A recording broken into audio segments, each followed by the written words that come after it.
Every step I took was hesitant, as if the floor beneath me might give way or shift, swallowing me whole into some bottomless void. The hallway stretched and contracted, light flickering uncertainly through cracked windows, casting long shadows that crawled like living things along peeling wallpaper and broken moldings. I paused, hands resting on the rough plaster walls, my fingers trembling as a distant sound drifted, a soft laughter, impossibly familiar and achingly distant. It was her. My sister's voice, light and taunting, echoing through the corridors of my fractured mind. The manor had always been a place of silence, of stillness, but now it seemed to breathe with memories, with echoes of the past that clawed at my sanity. I closed my eyes, willing the sound away, but the laughter only grew louder, twisting into cries and whispers that threatened to unravel me. Behind me, the faint shuffle of footsteps stirred my senses. Maya's calm voice crackled over the combs, but her usual scientific certainty was fraying at the edges. "Elliot, are you there?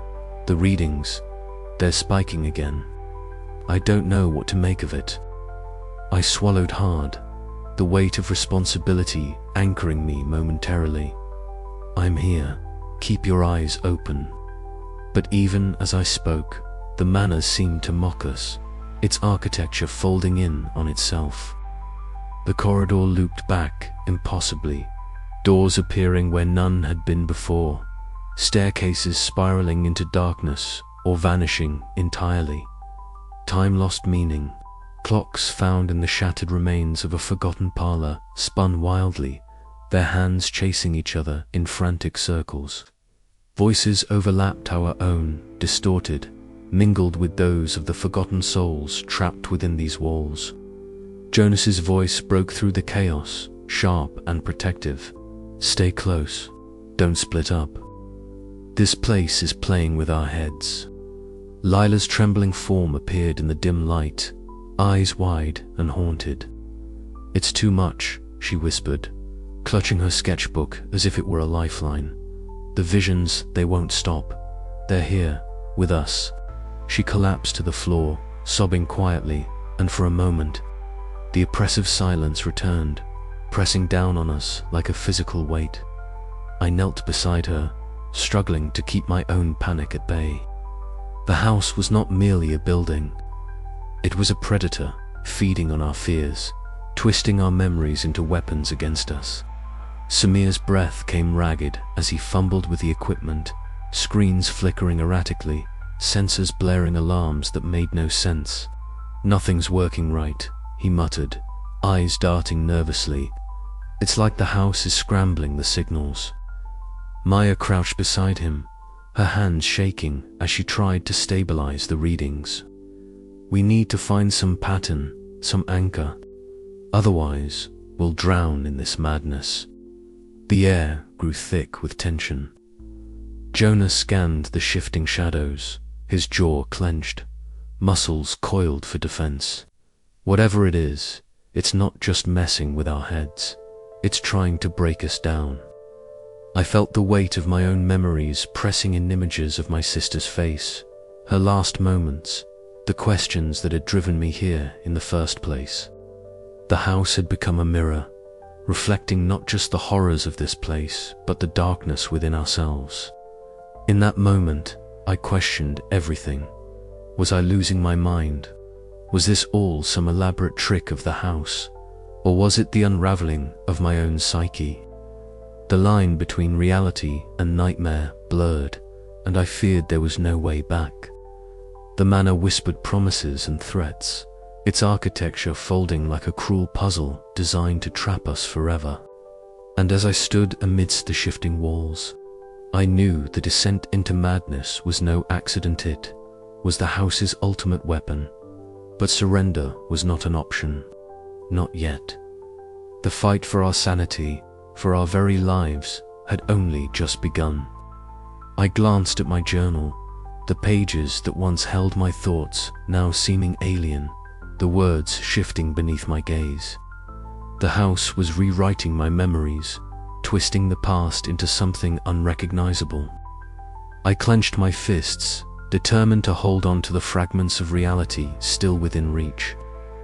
"We can't let it win," I whispered to the empty hallway, the echo of my own voice, a fragile tether to what was true. Outside, the manor loomed silently, its dark windows watching, waiting.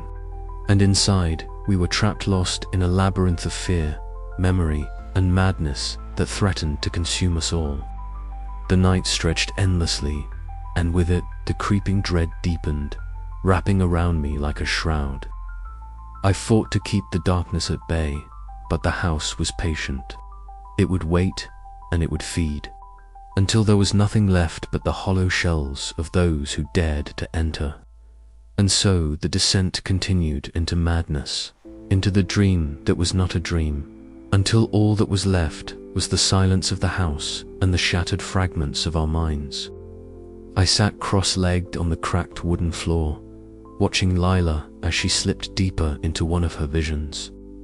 Her eyes were closed, but behind her lids, I could see the faint glow of something unnatural, shimmering images flickering like fragile ghosts in the corners of her mind. The air around her thickened, charged with a heavy sorrow that seeped into the room like mist.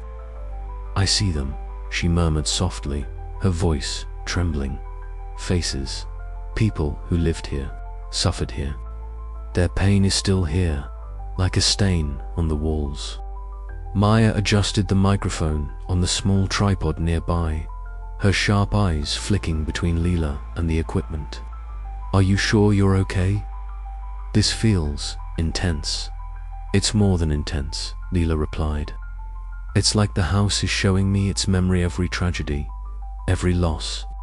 Jonas stood nearby, his broad frame a protective barrier between us and the encroaching darkness. His jaw was tight, eyes scanning the shadows, as if expecting them to leap out at any moment. "We need to be careful," he said gruffly.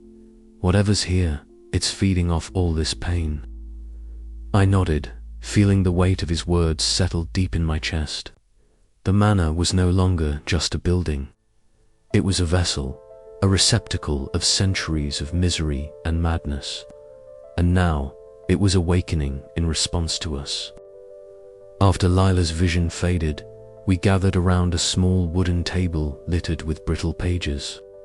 Maya had found a hidden compartment beneath the floorboards, small cache of journals and letters, preserved by time but stained with age and despair. I gingerly flipped open the first volume, the musty scent of decay filling my nostrils. The handwriting was frantic, scrawled in hurried strokes that betrayed the writer's mounting terror. The pages recounted the slow unraveling of a family who had once called this place home, stories of loss, mental breakdowns, and whispered accusations of a malevolent presence that warped their minds. Each entry drew us deeper into the manor's dark history, revealing a cycle of trauma that had repeated itself across generations. "This isn't just folklore," Dr. Marks said, her skeptical tone softened by the weight of the evidence. "There's a pattern here of people who come here lose themselves, consumed by their own fears and memories." Samir's fingers trembled as he checked the recordings, his youthful face pale under the flickering light. "Listen to this," he said, pressing play. Faint whispers drifted from the speaker, fragmented voices that rose and fell like distant cries, layered over a low, almost inaudible hum that sent chills down my spine. "It's like the house is speaking," Maya breathed, her usual scientific detachment giving way to awe and fear. I felt a cold pressure in my chest, a suffocating presence that seemed to press against my very thoughts. The manor was not merely a place. It was a live and ancient entity built from the anguish of those who had suffered within its walls. It shaped itself not just physically but psychically, twisting memories and fears into new, horrific realities. Lila's voice broke the silence. "It's feeding on us, all of us. Our memories, our pain. The more it takes, the stronger it becomes. Jonas tightened his grip on the flashlight, his protective instincts flaring. Then we have to find a way to stop it, or at least get out. But escape was becoming less certain with every passing moment. The manor's shifting corridors seemed to pulse with malevolence, warping time and space until the familiar became alien. The house was a labyrinth born of trauma, and we were its prey. As night deepened, the whispers grew louder. Shadows lengthened and twisted, and the air thickened with the scent of decay and forgotten grief. We were no longer just investigators, we were prisoners of a dark history that was still alive, still hungry. I closed my eyes, trying to hold on to the fragments of reason that remained. But the manor's memory was relentless, a tide of sorrow and madness that threatened to drown us all. And in the depths of that sorrow, a question gnawed at me. How much of myself would I lose before the house claimed me too? The room seemed to close in, the walls breathing with a life of their own. Somewhere in the darkness, a faint cry echoed a reminder that the whispers of the forgotten would never truly be silenced. We were trapped not only in the manor but in its endless, shifting nightmare, and the house was waiting, patient and hungry, for the next chapter to begin. We had thought the early shifts were mere quirks, small deceptions played out in the shadows of forgotten halls. But now, as the walls groaned and slid around us, it was clear the house was tightening its grip. We stood at the end of a narrow passage, the dim light from our torches flickering against the warped surfaces. The air felt thick, heavy, as if pressing in on us from all sides. I could hear the uneven breaths of my Tamaya's sharp inhales, Jonas's steady exhalations, Leela's quiet murmurs as she clung to the edges of her visions. Even Samir seemed subdued, his nervous glances betraying the growing unease we all shared. "This isn't right," I murmured, voice barely above a whisper. "We mapped this corridor an hour ago. It didn't twist like this then." Maya peered at her handheld device, the screen sputtering with static. "The readings are all over the place. The electromagnetic field is fluctuating wildly and the sensors keep losing signal." Jonas tightened his grip on the flashlight, scanning the shadows ahead. His broad frame was a steady presence, but even he looked strained. "We need to keep moving. The house isn't going to wait for us to figure this out." As we advanced, the manor's shifting nature became impossible to ignore. The floor beneath our feet seemed to pulse subtly, as though breathing with a life of its own. The walls whispered, faint voices weaving through the silent echoes of memories, of pain, of long-forgotten tragedies. Lila clutched her sketchbook tighter, her pale face drawn, eyes flickering with the visions she tried to contain. Suddenly, a flicker caught my Arja movement at the edge of the hallway. Jonas reacted instantly, stepping forward and blocking the path with his bulk. A translucent figure of a child appeared, eyes hollow and searching. It reached out, a silent plea frozen in time. "Stay back," Jonas growled, voice low and firm. "It's not real." The apparition wavered, dissolving into mist, but the chill it left behind seeped into our bones. "It feels so real," Maya whispered, voice trembling as she adjusted her recorder, "like it's meant to draw us in." I nodded, swallowing down the rising panic. The house is using our fears against us. We have to stay focused. But focus was slipping through my fingers like smoke. The equipment faltered, the walls shifted with cruel unpredictability, and the air grew colder still. Maya's fingers danced over her devices, recalibrating, trying to capture something that defied explanation. "I can't get a stable reading," she said, frustration creeping into her tone. "It's like the house is scrambling the signals." Samir shifted uneasily, clutching a bundle of cables. "We need a plan that doesn't rely on technology," he said quietly. "This place is breaking it." Dr. Marx's skeptical voice cut through the tension. "Or perhaps the phenomena aren't as paranormal as you think. There could be natural explanations, magnetic distortions, structural shifts, but the emotional toll is undeniable." Her words offered little comfort. The manor's malevolence was palpable, an oppressive presence that seeped into our minds and hearts. I felt the weight of my own buried grief pressing down, memories of my sister flickering at the edges of consciousness, now more vivid, more painful than ever. "We need to move," I urged, leading the team down another corridor that seemed to stretch and narrow with every step. The walls here were adorned with peeling wallpaper, but faint outlines of faces emerged, ghostly impressions of past victims trapped in the manor's memory. Their silent pleas echoed in the spaces between our footsteps. Lila stopped, trembling. "They're here," she whispered. "Their pain, their fear, it's all around us." Jonas's eyes hardened. "Then we fight. We don't let this house own us." But even as he spoke, the corridor twisted again, the exit vanishing as if swallowed by the house itself. Panic threatened to surge, but I forced it down. We had to hold on to each other, to reality, to the fragile thread of hope that still lingered. The manor was no longer just a building. It was a predator, a nightmare that fed on our fears and memories. And as the maze tightened, we knew the worst was yet to come. I glanced back at my T-Maya's determined eyes flicked between her failing equipment and the shifting walls. Jonas's protective stance, Lila's pale countenance etched with anxiety, and Samir's nervous grip on his gear. We were trapped, no doubt, but we were not yet defeated. "Keep moving," I said, voice steady despite the dread that churned inside. "We find a way out, together," and with that fragile resolve, we stepped deeper into the house's twisted heart, unaware of how far it would push us, or how much of ourselves we would lose in the labyrinth's embrace. The maze had tightened. There was no turning back now.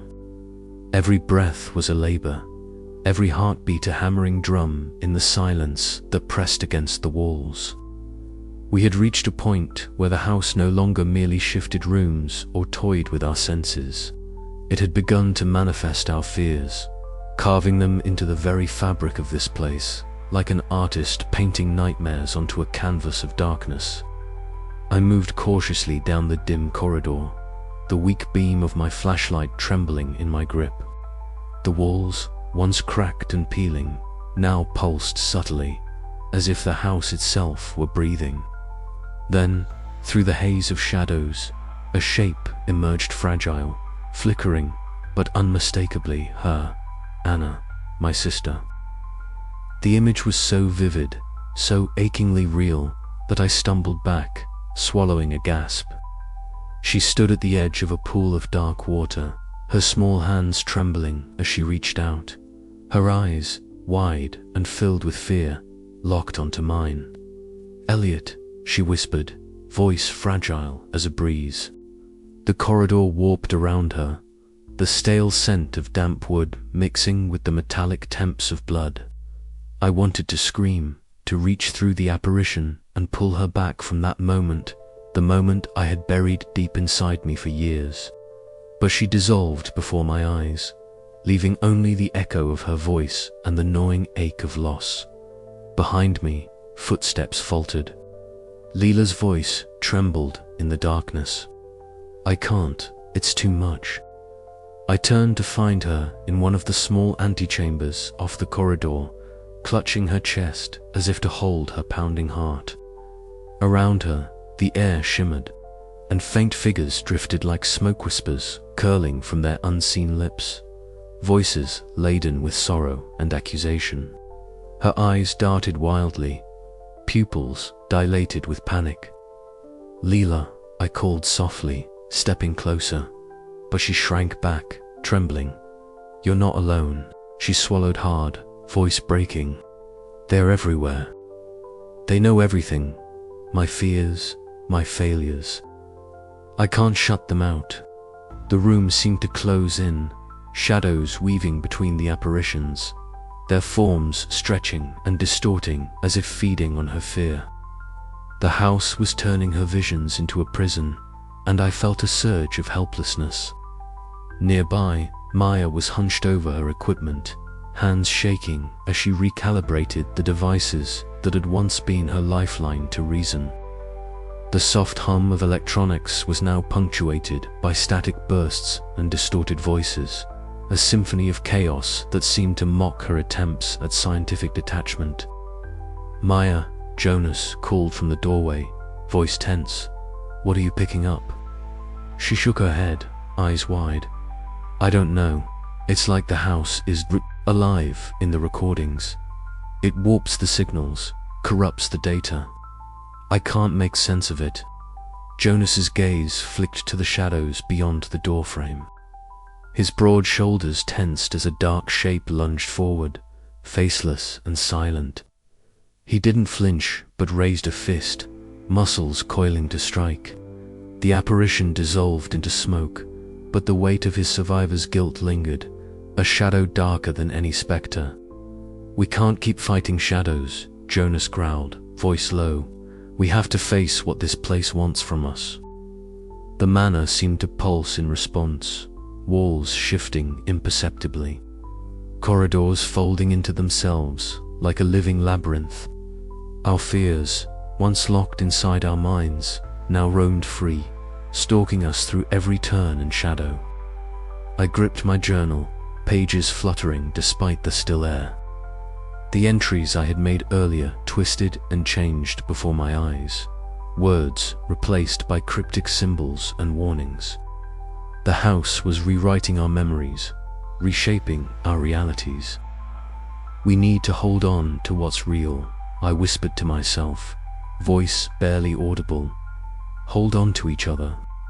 But as Lila's sobs echoed down the hallway and Maya's devices sputtered into silence, I realized survival hinged not on escaping the manor's walls, but on confronting the darkness within ourselves.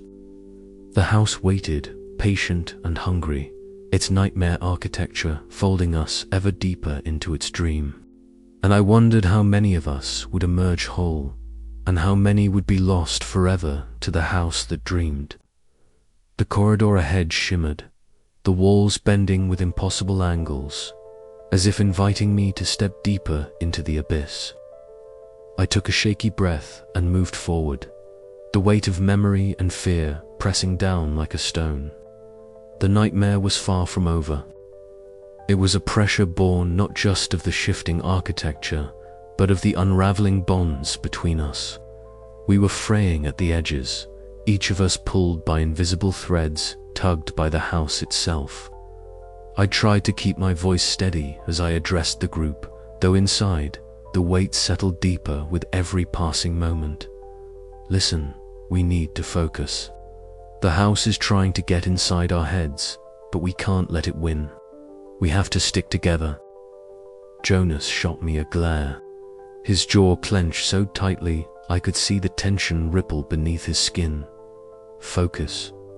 Maya's been shutting down half the equipment, and you're telling me to focus. This place is messing with our minds, Harper. We're better off splitting up or getting the hell out." Maya's eyes flashed, her usual calm replaced by a sharp edge. "Splitting up. That's exactly what the house wants. But I'm not sure staying here is any safer. The tech is failing because the house doesn't want us recording it. It's playing with the data, with our memories." The room seemed to contract, every glance loaded with suspicion. Leela sat huddled in a corner, her thin arms wrapped tightly around her sketchbook. Her eyes were wide, darting to shadows that shifted at the edge of her vision. She had been silent for a long time, her pale face betraying the storm inside. I stepped over to her, lowering my voice. "Leela, talk to me." What are you seeing? She swallowed hard, trembling. It's like the house is showing me things. Things I don't want to see. Faces, places, pain. It's overwhelming. Before I could respond, Dr. Marks interjected, her tone clipped and clinical. What we're dealing with is psychological stress exacerbated by isolation and fear. We must not give in to hysteria. Her words fell like ice, but beneath her skepticism, I sensed a flicker of doubt. Even she wasn't immune to the house's creeping influence. Samir shifted next to her, pale and visibly shaken, clutching his cap as his eyes darted nervously. I don't know how much longer I can keep this together. Every time I check the gear, something's wrong. It's like the house is alive, Jonas growled, stepping closer. We're all on edge. But pointing fingers and losing our cool isn't helping. We need to find a way out before this place breaks us completely. The room descended into a cacophony of voices, accusations tangled with fear. I raised my hands, desperate to regain control. Enough, we're fracturing, and if we don't hold together, the house wins. I'm not going to let this place take us apart. But even as I said it, I felt the cracks spreading within myself.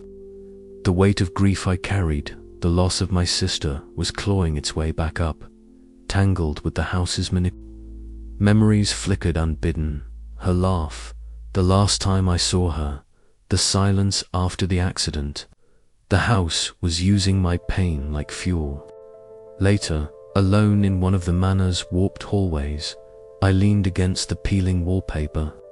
The silence pressed in around me, thick and suffocating.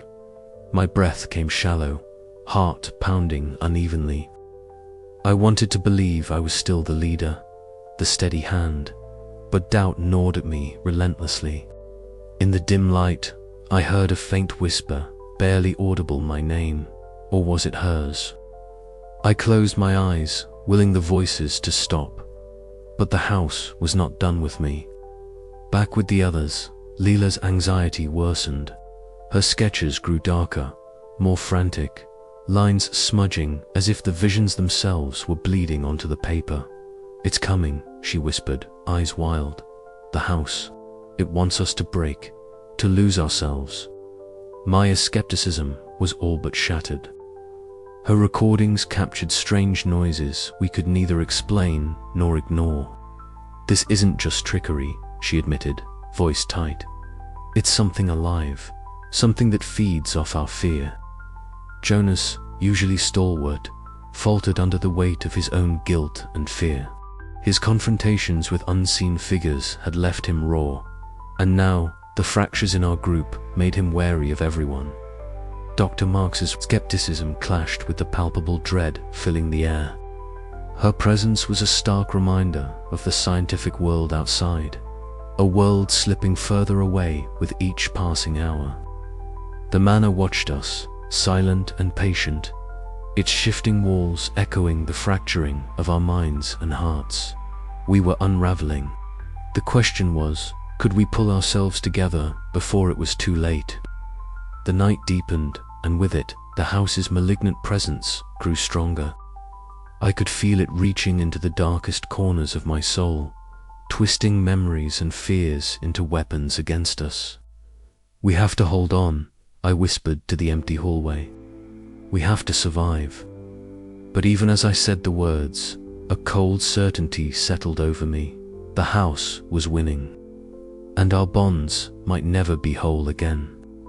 And somewhere, just beyond the reach of the flickering lanterns, the manor shifted once more, folding us deeper into its labyrinth of dread and fractured memories. The nightmare was far from over.